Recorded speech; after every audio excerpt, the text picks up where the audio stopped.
Hi, everyone, and welcome to another episode of the Author of Your Own Story Show. I am so excited to have a long-term friend of mine, Kathy Gruver, is on. And Kathy has done so much that I'm actually going to have to read her bio because you've done so much. And this just covers the basics. Let's be real here.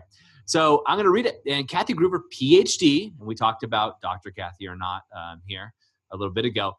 She has graced the stages of 4 continents, including TEDx, 3 cruise ships, and a handful of islands. Wow. Her combination of humor, performance background, real-life experience, and formal education makes her well-rounded and an in-demand speaker. In fact, she just got back from a speaking event, which we'll talk about here in a little bit. She hosts a TV show based on her first book, The Alternative Medicine Cabinet, and has earned her PhD in natural health. Dr. Gruver is the 12-time award-winning author of 7 books: Conquering Your Stress, Workplace Wellness, Conquering Your Stress at Work, and Journey of Healing. She has studied mind-body medicine at the famed Benson Henry Institute of Mind-Body Medicine at Harvard and has been featured as an expert in numerous publications, including Glamour, Fitness, Time, WebMD, Prevention, Huffington Post, and Dr. Oz's The Good Life, and has appeared on over, get this, 250, now 251, radio and TV shows, including Lifetime, NPR, CBS Radio, and Sky News London. In 2015, she had the privilege of creating a stress reduction program for the U.S. military and worked to help stop the underground sex trade in her community. For fun and stress relief, Kathy does hip-hop and flying trapeze. Holy smokes. Kathy, thanks so much for being here. Thanks for having me. Wow, I can't wait to hear what I have to say. It's well, the crazy part about that is in reading your bio, you've done so much, and I've had the privilege of knowing you for a long time, and I know that just scratches the surface, right? And that is absolutely amazing. Talk about somebody living an epic life on their own terms. I mean, to me, you just embody that. Yeah, it's so much fun. And every time someone reads my bio, I do kind of like sit back and go, I've done so much. And so much of it was, I don't want to say accidental, because I don't think any of it's accidental. I bust my butt to make all this happen, but I've just followed the breadcrumbs. Like, I didn't set out to do most of those things. It just unfolded in front of me and I went, okay, I'll do that. It's kind of fun to listen to the bio and go, wow, no wonder I'm a little tired.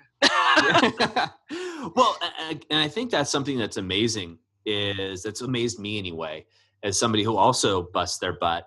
And I've known you for a long time, and I've watched you grow, and you're putting out books, you're on TV shows, and then on social media, next thing I know, you're on a trapeze. I'm like going, how does she do it? Where's your twin? And how have you been able to duplicate all these things?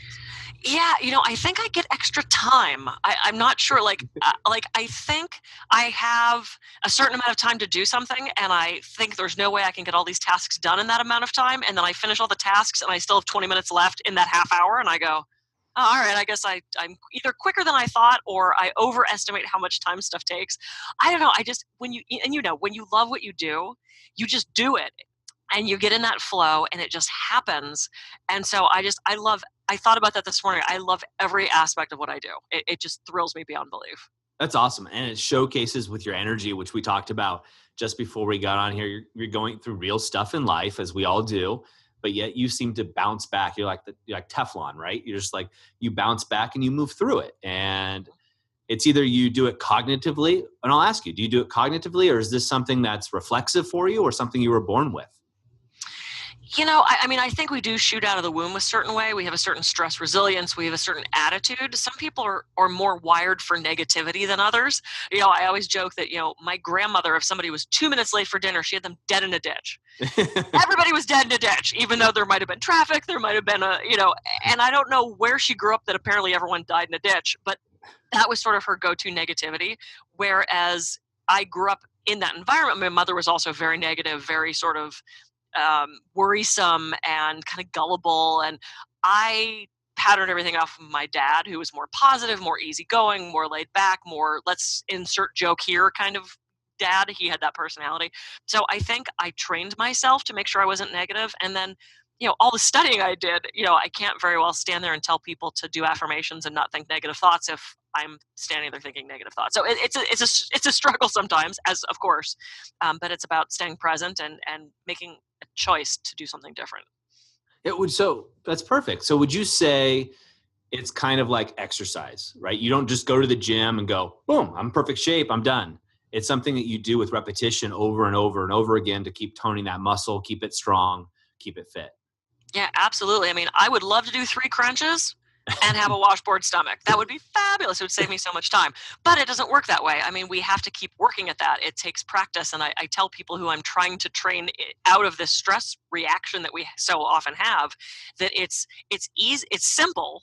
It's just not always easy. And we have to retrain our brain, just like we have to retrain our bodies. It's so similar. So similar. Absolutely. Yeah, I couldn't agree more. And so many people that are listening to this and getting inspiration from your story. And we're just getting into it. It's so often I hear from people like, well, that's great for Kathy, but for me, I've got all these things going on, or I tried meditation a couple times, or I tried affirmation for a week and it just doesn't work for me. What would you say to those people? Yeah, well, first of all, you do have to pick what works for you. And I'm giving everybody permission right now to not do yoga if you don't want to. Okay, that's become like you should do yoga. I don't like yoga. But find what works for you and find something. I don't care what it is. Find something to help retrain you. And if it's not formal seated meditation, maybe it's a walking meditation. Maybe it's a mindful meditation. There is an endless supply of these things that you can try. There's I don't like vegetables. Surely there's one you like. You might have to try 30, but there's one that you will find where you go, cauliflower. I mean, it's the same thing. There's an endless supply of options, and it takes practice. I don't have kids. I've seen them. I don't want them, but I'm pretty sure you don't. And this is why I don't have them. You don't birth it, stand it up, and then yell at it because it can't walk yet. It's a process. It's a training process, and it's a matter of retraining yourself to make a different choice. And sometimes it's harder than others, but it's so worth it because it changes every aspect of your life. Awesome. So what I'm hearing you say is 2 things. One is find out what works for you. And the second thing is just don't give up so easily, really. Yeah, I have people complaining all the time that, homeopathics are crap and they don't work. And I'm thinking, okay, but it's not an Advil. You can't take one and have your headache go away unless you're working with a qualified homeopath who found the perfect pill for you. But you have to build that stuff up. Same with herbs and massage. And, there is no one quick fix. And I think in this, where's my one pill to fix this society, that's what we want. We want immediate gratification. We want to Google it and know the answer right then, rather than having to actually search something out. So I think we've just gotten into this very bad habit of wanting this immediate gratification. And there are times I want it too, but for the most part, it's a process, and we have to be gentle with that process, just like we would training our kid or our puppy. It's the same thing. Well, and it's amazing that you say that as far as it being a process and not that one pill. It's everybody we've had on and interviewed, and obviously people that you and I both know, they've all said the same thing, right? There's stumbling blocks, there's struggles. And maybe possibly one of the differentiating factors is that someone like yourself stumbles just as much, but you choose to pick yourself up faster. And not that it's easier, maybe it becomes easier over time, but you're willing to take that next step. Would you say that's true? Yeah, absolutely. And I've had a couple really bad trapeze accidents. I mean, probably could have died a couple times. And I was doing a radio, and she said, "Oh my God, do you have a death wish? Why do you keep doing this?" I said, "No, I have a life wish. I want to be known for getting up. I don't want to be known for falling down. I don't want to sit in that bed and go and wave my arms around and do the victim thing. That's not interesting to me. That's not how I want my attention. I'm an only child, so I want attention, but I don't want it from, oh, poor Kathy. That's not my MO. I want people to go, holy crap, if she can do that. And I've overcome a lot of stuff in my life. If I can do that, you can do that. I love that. That's the point. And this is something I think that a lot of people should write down and put on their desk right now. And I'm going to. I don't have a death wish. I have a life wish. That is a paradigm shift that sounds so subtle, but really you're looking at life and everything you do from such a different lens, right? Yeah. And your outcome is therefore going to be completely different. Yeah, absolutely. To me, that's, it's that whole YOLO thing. You only live once. I don't know if that's true or not. I don't know what happens when we leave this little meat suit in this plane. I hope there's something cool happening after that. But in the meantime, this planet is pretty freaking spectacular, and there is so much stuff to experience. And every place I go, I want to try new food and I want to try a new activity. And I'm about to go speak on a women's empowerment cruise that goes down to Mexico. And we have one day in Ensenada. I've been there. To me, it's not particularly interesting. And, I could do a shopping trip or like a booze cruise, and I don't want to do either of those things. Yeah. And one of the options was an ATV trip to a winery. And I'm like, why would I not do that? Why would I not get on an ATV? It's like, I can shop anywhere. That's so uninteresting to me. I've never been on an ATV. Let's do that. And to me, it's about seeking out those things that are going to feed my soul and give me an experience that not even necessarily has some lesson to it, but just makes my life fuller, that gives me an opportunity, that gives me a story that I can say, oh my God, I did this cool thing. What do you want to try that you've not done? That's awesome. And what a perfect segue for the next question I was going to ask you. Thank you. Is when I say the word author of your own story, what comes to mind to you? We're in control. We have choices at every turn. And so many of us rely so heavily on that GPS on our car. Like, we will not deviate off that street. Sometimes you have to deviate off, and sometimes you have to try something new. And when I went to South Africa, I wanted to try South African food. It's like, when else am I going to get this? And so I sat down in this South African restaurant in Cape Town, and they handed me this very like American white girl looking menu. And I went, no, I want like, what would you eat? And he goes, and he brings me this handwritten chalkboard. And the very first thing on it is warthog carpaccio. And I'm like, I want that. Yeah. And he goes, really? And I said, when am I going to get that again? I can't walk into a restaurant in Santa Barbara and get warthog. Not typically on the menu. And so I kept trying all these local foods. I had kangaroo in Australia, and I had stuffed pigeon in Egypt. And it's like, I want that experience. I can go to, people are like, oh, we've got a Hooters. I could do that anywhere. I can go to Hooters. I want your stuff. I want that new experience. I want the fullest life I can have while I'm on this planet. To me, that's the only choice. It's preaching to the choir with me, and I couldn't agree with you more. And, as I've told you selfishly, what I want to get out of this conversation is inspiring other people. Now, what do you think, this is could be a hard question. What do you think is the difference between you and somebody that wants to experience all of these things and the other person who talks about it, but goes to that same restaurant and goes, oh man, do you have hamburger and lemonade, please? Like, because I need that comfort. Yeah, it's a really simple answer. It's fear. It's just straight out fear, that fear of the unknown. Well, what if I don't like it? Okay, well, if you don't like it, you don't have to finish it, or you never have to order it again, or you send it back, or you're out $12. I mean, I don't mean to make it sound like simple, but I mean, it really kind of is, and that's one of the things I like about the trapeze is I've taken so many friends who were terrified. I mean, I had one guy I went with who almost vomited in the car on the way down to Santa Monica just thinking about being on the trapeze. And he did it. He tried it. And it took him a while. He never got his catch. He could never quite get the trick right. But, he got down off that rig the last time, and he turned to me and he said, I feel like I can do anything now.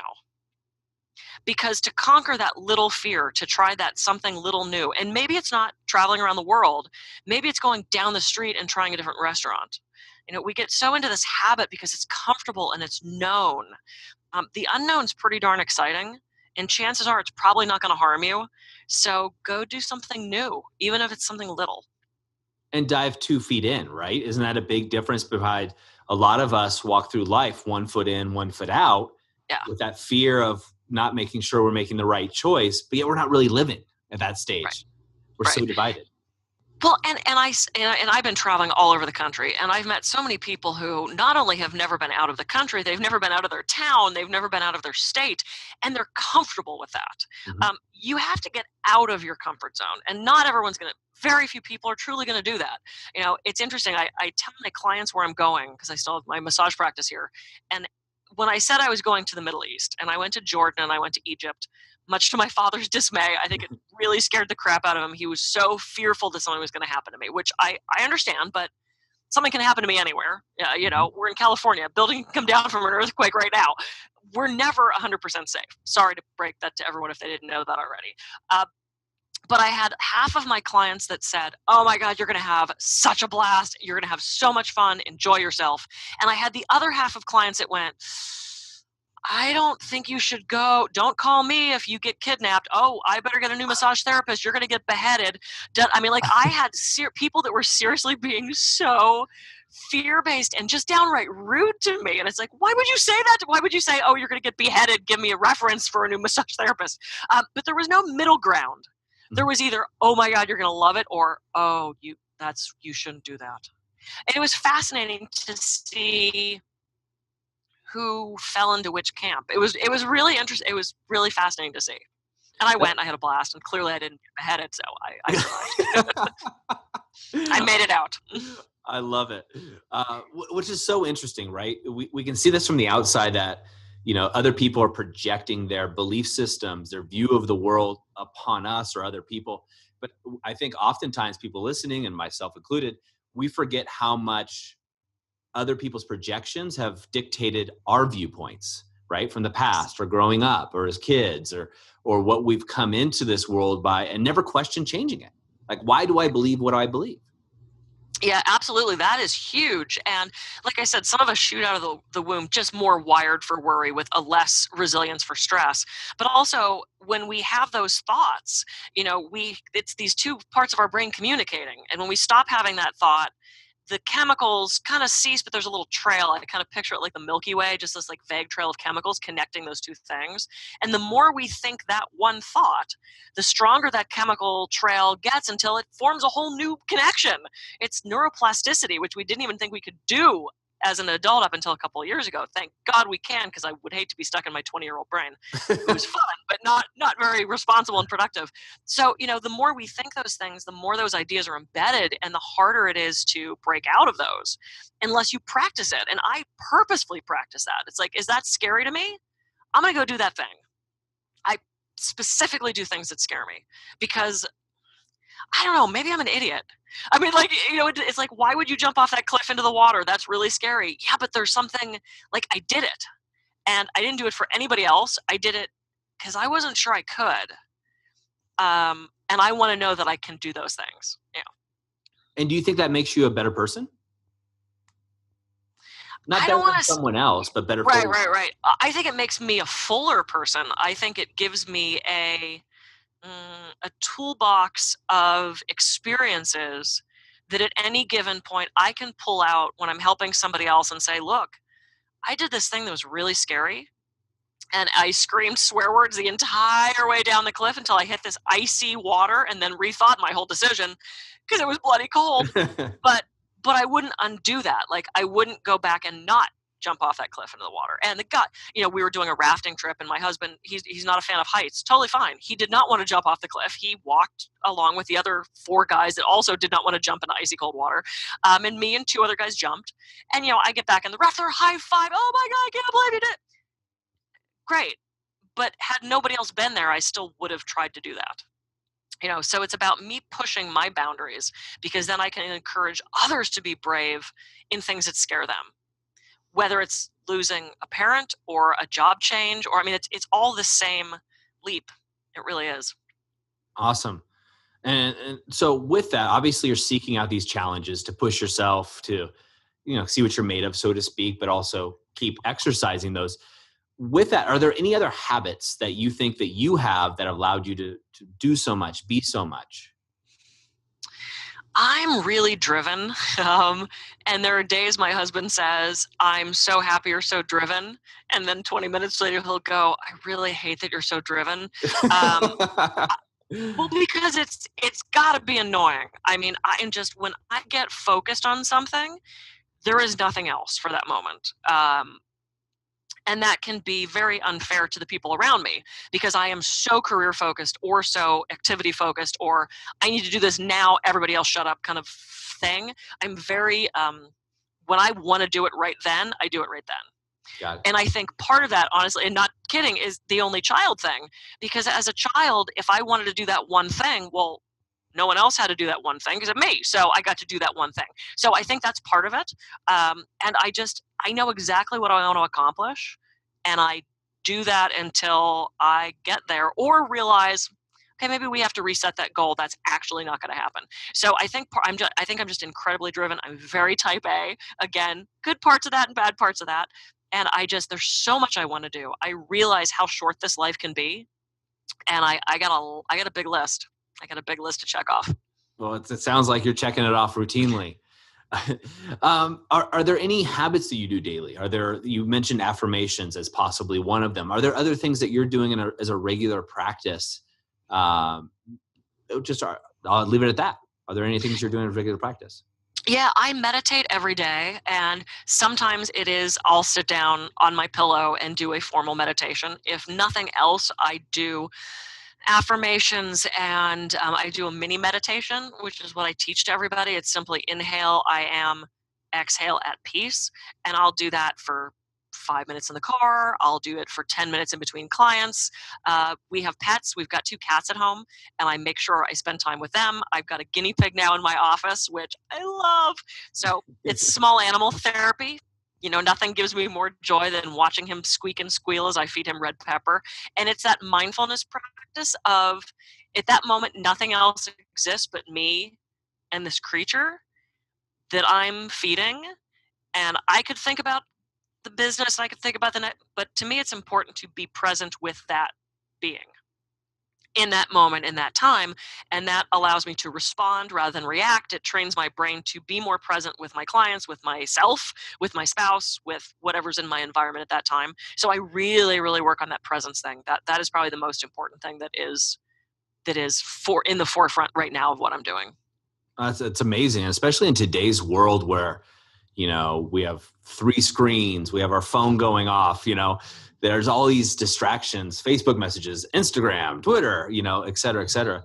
It can seem so overwhelming at times, and finding that presence practice can be that light at the end of the tunnel. Yeah. And it's something that you have to do all the time. It's not like, oh, great, I was present yesterday, so I can just, it's like I'm constantly cultivating that, because that's one of the big things that I teach. So, yeah, I did that. I meditated that one time 5 years ago. I'm totally fine. It's like the 2 crunches to get the washboard abs. You have to keep working at it. And I've set up my life. And that's one of the reasons I wanted an animal in my office, because somebody said, you really need a guinea pig in your office? And I said, yeah, because 1, my clients love it. And 2, it gives me a focus out of my own brain that I can use as a presence practice, that I can use as a meditation, because I now have this little creature who, first of all, is freaking adorable, and second of all, needs me. He relies on me. And if I'm not there, so it's kind of a little trick of, okay, where does that plant need me? Does that animal need me? Does it, that kind of thing. Oh, very cool. I mean, obviously he doesn't want you to go to Egypt because, Yeah, I think we don't want to talk what they do to them there. Well, which is so amazing. So you've got these books, and I'm always telling people, get someone's book. If you're interested in a subject or a person and they have a book, buy it, because you're really condensing all of this knowledge and experience into a small volume of paper that you can digest in number of hours or weeks on that. When you first wrote your first book, what was your inspiration for first writing it, and what were you hoping to get out of it? Oh, this is a very weird subject for me, because it's funny. I've got 7 books now, and I still don't identify as an author. I mean, I don't. My husband's a writer, and he writes to write. He's the author in the house. He's got 8 books. I've got 8 books. But he's the writer, okay, which is silly. It's just how I identify myself. I wrote my first book because, 1, I did want to reach more people. I had all this knowledge that I wanted to share.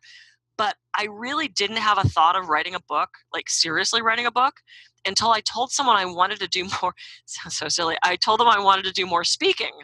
And they said, oh, well, you have a book, right? No. Oh, you need a book. Oh, you need a book now. Oh, okay, I guess I'm writing a book. I mean, really, that's what actually got me to put words on the page, was knowing that was going to help me reach this other goal. Now, clearly, I liked writing because I wrote a bunch more since then, but it's about reaching more people. And I love doing one-on-one in my office, but I also love standing in front of an audience of 30 people, 400 people, and then them wanting to take a piece of that away. And that's what the book provides. I did a talk yesterday where, so many people just went boop, boop, boop, boop, boop, and they walked down the list and grabbed all 4 of the books that I had brought, and that's what they wanted. They wanted more knowledge. One of the women said, "I want to take a little piece of you with me." I said, "Okay, please make it the book and not like a chunk of my hair or something. That would be a little creepy." But that is, as business related as that sounds, that's why I wrote the first book. I knew I needed that to further everything else I wanted to do. Which is so true, right? I mean, that's kind of the formula for speaking is you write the book, you book the gigs because they can introduce you as this author, but you don't need 7 or 8 books to do that. That's obviously a passion of something that you've grown with inside of you and been like, look, I want to share these gifts I have. Yeah. Yeah, and they're also different. The first one I wrote, The Alternative Medicine Cabinet, is just a collection of sort of what I knew at that time about alternative medicine. And a lot of it came from articles I had written or papers that I had to write for school. It wasn't, it was original content originally, but it was a lot of stuff that I repurposed to reach more people. And to quote my husband, if you don't rip yourself off 3 times, you're not doing it right. So it came from things that I already knew. And that's why I call it the cabinet, because it's really, you just open it up and it's a collection of little snippets of information. Someone called it the perfect bathroom book, because no matter where you open it up, it's a whole new chapter. It's a whole new piece of information. And then the books have gotten not more complicated, but more in-depth since then. And Journey of Healing, which is my favorite, really is my story. It's how I got into this, how I found the stuff I used, what works, what doesn't work. And there's some personal stuff in there as well. So it's sort of autobiography meets textbook. And I get so many compliments on this book. I'm so proud of this one. That's awesome. And a testament to you is you are so reachable, I would say. To have this body of knowledge that you have, oftentimes people are looking at you on a pedestal, right? And I know you probably don't like this, I know, but let me finish. Because you are so humble, but yet you are also so attainable. We were talking about this right before we hit record, is that you share your life on social media with all of your fans, your friends and fans and followers and et cetera, but you share you. It's not like you're like, here, hi, I'm Dr. Kathy, and this is what we do. You're just real. And I think that's one of the things that makes you so approachable and allows other people to let down their guard and allows them to heal. Yeah, absolutely. And I think that's really benefited me as a speaker, because I just stand there and I talk to people. My speaking style is very conversational. It sounds like I'm just talking to a bunch of friends. Like, hey, this stress thing, like, what should we do about that? As opposed to, I have a PhD and I think blah, blah, blah, and I get that. So it's like, you're funny. And I tell personal stories about how I suck at meditation, and that makes me relatable in a way that real people go, hey, she's just like me. And that's why I share so much of my personal stories. It's not verbal masturbation. I don't talk about myself just to say, oh, look how great I am. There's a specific ending to the story that has a lesson that lets people know, hey, this is a challenge I had and this is what came out of that. Or here's the lesson that came out of this. Because to me, that's how you reach people. It's humor, it's relatability, and that's what I want to portray. And same thing on Facebook. And every day I do a daily pause. And there was one day that I had lost a friend to suicide.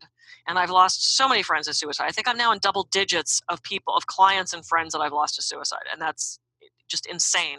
And I was talking about, holding people close to you in those relationships. And I just started a bawl halfway through this thing. And I don't know if it's good or bad, I got more views and shares on that pause. And I think because it was so raw and it was so real, and people went, she's actually sharing her emotions, which so many people don't do, or they overshare in a way that's clearly, in a way that's clearly manipulative. And I've seen people wrote, oh, well, I guess this is just the worst day ever. And that's all they write, which then invites 30 comments of, oh, what's wrong? Do you need comic? And it's like, oh, don't do that. Do you need something? What do you need? It's like this is where the very pragmatic, practical Capricorn kicks in of, don't play games, don't be passive aggressive. What do you need? So when I do my pauses and I actually express emotion, it has nothing to do with, I don't need anything from anybody. If I do, I'll tell you. But it just, in that moment, was that rawness of vulnerability because people think, like you even said, you're always happy, you always hold it together. People think I never have a bad day. And when I've shared that I've had a bad day, people are like, oh, thank God. Like, we thought you were perfect. It's like, no, oh my God, I'm so not perfect. I have crappy days and I have wake up going, negative things just like everybody else. I've just trained myself to get out of it as quick as I can because I don't want to live in that space. It's ucky and it feels bad. And if I feel those emotions and it doesn't feel good, or to think those thoughts and it doesn't feel good, I want to get rid of them. It's like food poisoning. Why do I want to keep ingesting that thing that tastes so bad? Get it out. Get it out. That Oh, was a absolutely. long answer to your question.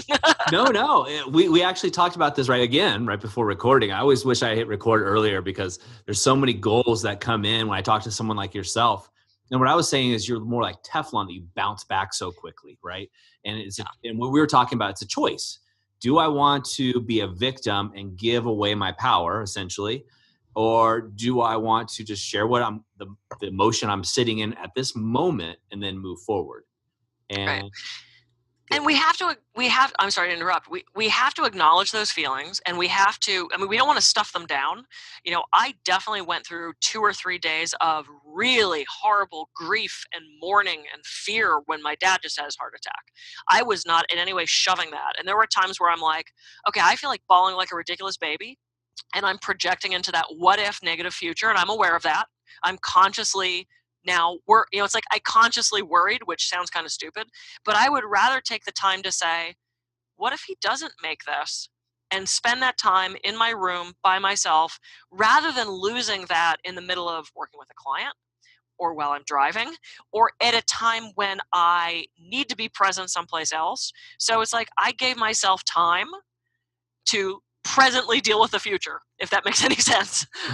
Oh, it totally does. And I think we all get to play with the 64 color crayons rather than the 8 color crayons of emotions and allow ourselves to sit in them, right? It's okay to be, at times stressed or worried or sad and depressed. And we all go through those emotions. I think when we stuff them down and pretend that they don't exist, one is they come up tenfold, but two is it limits our ability to experience those great emotions that we like in life. Yeah, absolutely. And one of the things that I'm also doing a lot of work in is emotional intelligence. And that's become a buzzword, but it's actually it's really phenomenal techniques of, those 4 stages of, knowing what you're feeling yourself and how that affects other people, but also having that ability to know what other people are feeling and how that's bringing to the mix. And so I'm really good at distancing myself from that. And I've had people say, how are you feeling about that? And I'm like, fine. Like, I got 2 emotions. I'm either happy or I'm not. It's pretty clear. You could tell which is which. I'm either not happy or I'm happy, And so to have to define all these emotions, I always kind of went, what a waste of time. Like, I'm happy or I'm not. Like, I don't need to define all this crap. And I've had so many therapists go, Kathy, at some point you're going to have to feel something. I feel deeply. I just never felt the need to define what it was. And now I'm sort of understanding the benefit of going, okay, this is really what I'm feeling. This is where this came from. Why do I feel that way? Like, where is that coming from? How can I handle that? How can I manage that in a way that's beneficial, not only for my own health and well-being, but for those relationships of people around me that are now getting the fallout from that emotion. So it's become an unfolding for me. It's really been fascinating. I'm still, this whole emotion, sometimes I feel like Spock. I'm like, emotions, because they're complicated, and some people feel really deeply and they know exactly what that is, and some people don't. It's a personality thing. So I'm working through the emotion thing. We're experimenting with that. And hey, right here, definitely a work in progress for me. And it always has amazed me how many people will say, the most important thing in my life is my relationships. Yet, if you look at them like, oh, what are you doing to improve them? It's nothing. It's not quantifiable. So kudos to you for stepping into that. As you said, how do I relate to other people? And how do my emotions affect, or way I'm emoting affect the people around me? That's great. Yeah, it's my least favorite thing. Again, you're stepping into the uncomfortable zones. Yeah, but that's good. We have to. Yeah, so if I'll jump off a cliff into icy water, but feel something, that's terrible. Good. Put that away. So, Kathy, Exactly. To somebody that's watching this and or listening to this, depending on what medium they choose, that is inspired by your story, is listening to you and going like, it's everybody. I can relate to her. I get where she's going, but they're on the fence, right? They're on the fence in the sense that they've come up with an excuse. And you and I have talked about this before as well, is, I can't do what Kathy's doing because I have a 9-to-5 job. I can't go after my dreams because I drive a red car. What would you say to those people that are listening to this? They're inspired, they're motivated, they want to take action, but they're on that ledge looking over at the water. Mm-hmm. It's a constant series of choices. And I hear people say, I don't have time. You get the same number of hours in the day I do. It's a matter of what you choose to do with that time. I don't have the money. Well, it's a matter of what you choose to do with that money. And a lot of the things that you might want to do, maybe they don't cost money. You can try a different food in the grocery store and it's probably going to cost you the same as the old food you would have tried. It really depends on your desire level. If you want to make changes, you can start to make changes. And I love Dancing with the Stars. And 2 years, and I think it was 2 years in a row, or 2 years maybe with 1 year in the middle, the person who won had been deaf since birth. And the other time, it was a woman who had no legs because she lost them from a childhood disease when she was a kid. I look to people like that who theoretically, well, they shouldn't be able to do that, and they do it.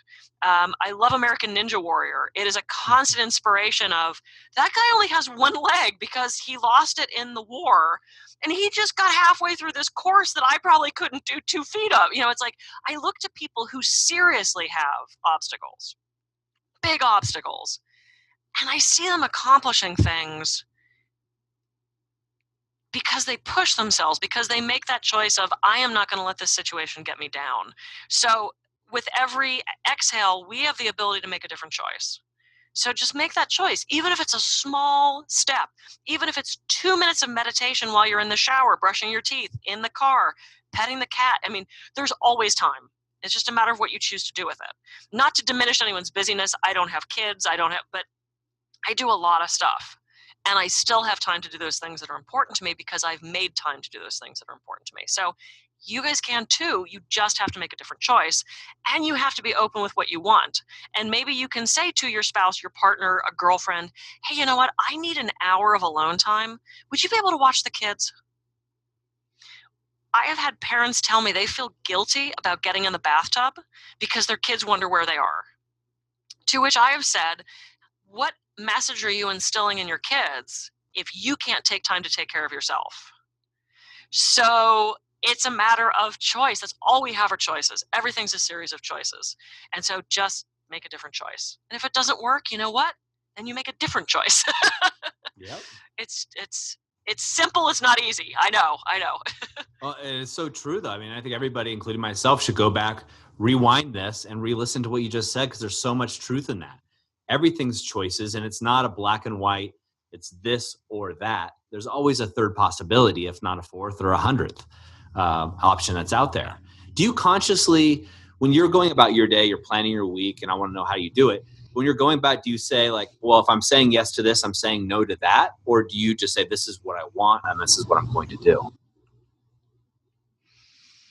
That's a good question. I've gotten more selfish with my time. I'm saying no to a lot more things now that I'm getting more paid speaking gigs, whereas before I would submit to everything. I'm now looking at it and going, wow, you're not only paying me, you're also not covering travel, and you want me to register for this conference for an industry that isn't even, I'm not submitting to that. So it's like I'm starting to say no to things, or I've had people approach me with radio shows where I listen to a couple episodes or I kind of check out what they do and I go, no, that's not worth my time. I've stopped booking things on Monday mornings. I normally do meetings and things like this before I start my clients, and I realized, Monday morning tends to be catch-up day, so I tend to be up a little bit later on Sundays. Sometimes I go down to LA. I'm not doing that on Monday mornings anymore. So I'm starting to be more selective in how I schedule out my time, or, hey, I'm booked till August. I'll talk to you in September kind of thing. So I think I'm just being a little more selfish with that. Time is very important to me. It's one of the few things that is a limited resource for us. And again, we choose what we do to fill that time. So I'm much more picky with that.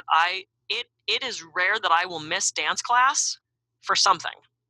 It better be pretty freaking spectacular for me to miss dance class. I mean, that fuels me. That's my church. It's my drug. It's my exercise.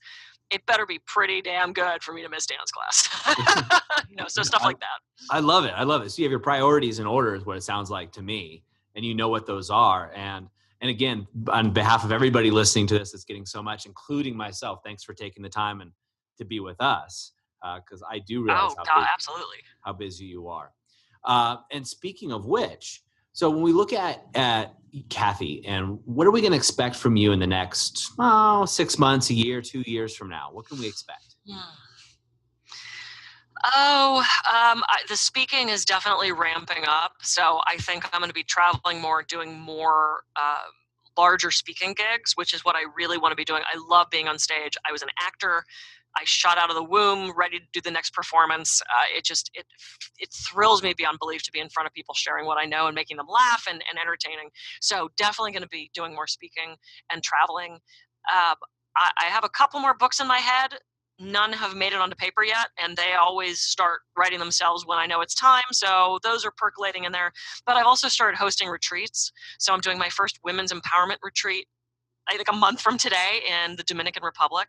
So I'm really excited about that. We're going to do everything from meditation and mindfulness to yoga, trapeze, dance class. I mean, it's, your typical yoga, trapeze, dance class retreat. Yeah. I'm going to do, with so many of those, I'm surprised there's a market. But so that's really exciting. So I'm hoping to do 2 or 3 a year of those.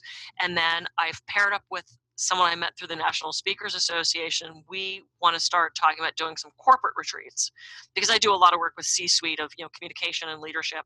And so I could see, and he does similar things, but we're totally complementary in what we do. So he's been on my, I'm hearing now is a good time to get with him again and discuss that. So I don't know, play with the guinea pig, do more trapeze, It's a simple life. Drink good wine, eat good food. Live life to its fullest. Well, you heard it. Well, we all know, just based on what I know of you and everybody else reading your bio, that you're going to achieve that and all more. There's so much more for you. Parting words for you. So what could you leave the people listening or watching this right now? What are 1 or 3 things that you'd want them to take away from your life story? Yeah, again, it's about choice. It's about knowing what you want and going for it. My motto in high school was "Go for it." My license plate is "Go for it." The title of my TEDx was part of it was "Go for it." Figure out what you want and reach for it. Don't write it on a bucket list, stick it in a drawer, never look at it again. That's not the point of doing things like that. You want to reach for those things that are important to you, and make the time to make that choice. Don't let fear hold you back. I mean, we've been told all our lives we can't do things. Starting when we were a kid, don't touch that stove, it's hot. So what do? We touch it, and then we realize, it is hot. I better listen to what everybody says when they warn me. They're coming from their own place of fear. So it's important to be safe. It's also important to stretch those limits a little bit. To be that little kid that runs into the other room and then goes, "She watching. I got away." It's like you watch little kids pushing those boundaries and pushing those limits. We have to do that as adults. And then telling that more. I don't plan up. We all do plan up. And that's one of the downsides of having kids. Is I'm going to go get an excuse to go to the stores. So play. Just figure out what your life is like. Go for it to the extent that you can right now. You might not get everything tomorrow, but you can start taking those steps towards having the life that you want. I love it. Great advice for everybody, including myself, and I'm going to take it to heart. There's no doubt about that. Kathy, thanks so much for being here. For those that want to follow up with you and learn more about your journey, and we talked about this, and I'm going to find a way to get you back on. But for those of you those listening that want to find out more, where's the best place to learn more about Kathy, your books, and your trapeze? So the best place is kathygruver.com, and all of my books are there. There's speaking recordings that you can watch. I have to get the trapeze video up there. I have a talk that I did about trapeze, but I don't have any videos. All of my trapeze videos are on YouTube, YouTube/Dr. Kathy Gruver. So I'm all over social media. Friend me on Facebook, and you can hear my daily pods. And I'm on LinkedIn, Instagram, and Twitter, and all that stuff that we have to be on in 2018. So I'm everywhere. So, I mean, again, you're so accessible for being, such a star that you are. And I thank you for that. And I get the chance and the opportunity to see your trapeze. And it amazes and scares me and inspires me all at the same time. So thank you for all that you do. And thank you for being here. Oh, man. Thanks for having me, Doug. I so appreciate it. I look forward to coming back. Awesome. I have a question for you. What if you could transform your life for the better in just 90 days? Would you do it? Our 90-Day Game is an online program and community created for people like you who are ready to make a shift and take those dreams and goals they've been talking about for years and turn them into a reality within 90 days. Go to authorofyourownstory.com/90-day-game and turn your goals into reality. And don't forget to be the author of your own story.